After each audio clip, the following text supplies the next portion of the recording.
8:30 ಕಾಲೇಜ್ಗೆ 8:33 ಆದ್ರೂ bus stop ಅಲ್ಲೇ ಇರೋ ಲೆಜೆಂಡ್ ನಾನು.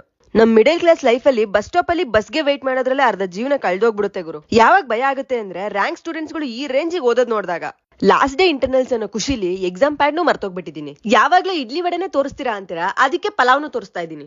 ನಮ್ ಡೆಡಿಕೇಶನ್ ಬಗ್ಗೆ ನಿಮ್ಗೆ ಗೊತ್ತಲ್ವಾ? ಬಾಹುಬಲಿ 3 ರಿಲೀಸ್ ಆಗ್ತಿದೆ, ಡೇಟ್ ನ ಆದಷ್ಟು ಬೇಗ ಅನೌನ್ಸ್ ಮಾಡ್ತೀವಿ. ಇದು ನಮ್ ಕ್ಲಾಸ್ ಅಲ್ಲ ಸಾರಿ, ಇದು ಕ್ಯಾಂಟೀನ್. ಕ್ಲಾಸ್ ಗಿಂತ ಕ್ಯಾಂಟೀನ್ ಎಲ್ಲ ಜನ ಜಾಸ್ತಿ ಇರ್ತಾರಲ್ಲ, ಅದಕ್ಕೆ ಕನ್ಫ್ಯೂಸ್ ಆಯ್ತು ಅಷ್ಟೇ. ಬೆಳವಣಿಗೆ ಅಂದ್ರೆ ಇದೆ ಅನ್ಸುತ್ತೆ. ಬಸವೇಶ್ವರ ನಗರಲ್ಲಿ ತಂದೂರ್ ಚಾಯ್ ಪಾಯಿಂಟ್ ಅವ್ರದ್ದು ಇದು ಸೆಕೆಂಡ್ ಬ್ರಾಂಚ್ ಅಂಡ್ ನನ್ ಫೇವ್ರೆಟ್ ಕೂಡ. ಇವತ್ತು ಅಸೆಂಬ್ಲಿ ಇತ್ತು, ಡ್ರೆಸ್ ಕೋಡ್ ಬ್ಲಾಕ್ ಹೇಳಿದ್ರು, ಆದ್ರೆ ಕೋಡೇ ಕಾಣಿಸ್ಲಿಲ್ಲ ಗುರು. ಅಸೆಂಬ್ಲಿ ಉದ್ದೇಶ ಕಾಲೇಜಿನ ಒಳಿತಿಗಾಗಿ ಒಂದೆರಡು ಮಾತುಗಳು. ಇವತ್ತು ಚೈತನ್ಯ ಬರ್ಡೇ, ಗಿಫ್ಟ್ ಕೊಟ್ಟಿಲ್ಲ ಅಂದ್ರೆ ಟ್ರೀಟ್ ಕೇಳೋ ಒಳ್ಳೆ ಮನ್ಸಿನವ್ರು ನಾವು. ಬ್ಯಾಂಗ್ಳೂರಲ್ಲಿ ಟೈಮ್ ಟೇಬಲ್ ಪ್ರಕಾರ ವೆದರ್ ಚೇಂಜ್ ಆಗ್ತಿದೆ ಕಣ್ರಪ್ಪ. ಕರ್ನಾಟಕದಲ್ಲಿ ಇದುವರೆಗೂ ಒಂದು ಒಳ್ಳೆ ಕೆಲಸ ಮಾಡಿದ್ದಾರೆ ಅಂದ್ರೆ ಅದು ಹೆಣ್ಮಕ್ಳಿಗೆ ಫ್ರೀ ಟಿಕೆಟ್ ಕೊಟ್ಟಿರೋದು. ಸೈನಿಂಗ್ ಆಫ್, ನಿಮ್ಮ ಕನ್ನಡತೆ. ಸಿಗೋಣ ಮತ್ತೆ. ನನ್ನ ವಿಡಿಯೋ ನೋಡಿದವ್ರಿಗೆ ಮಾತ್ರ ಧನ್ಯವಾದ.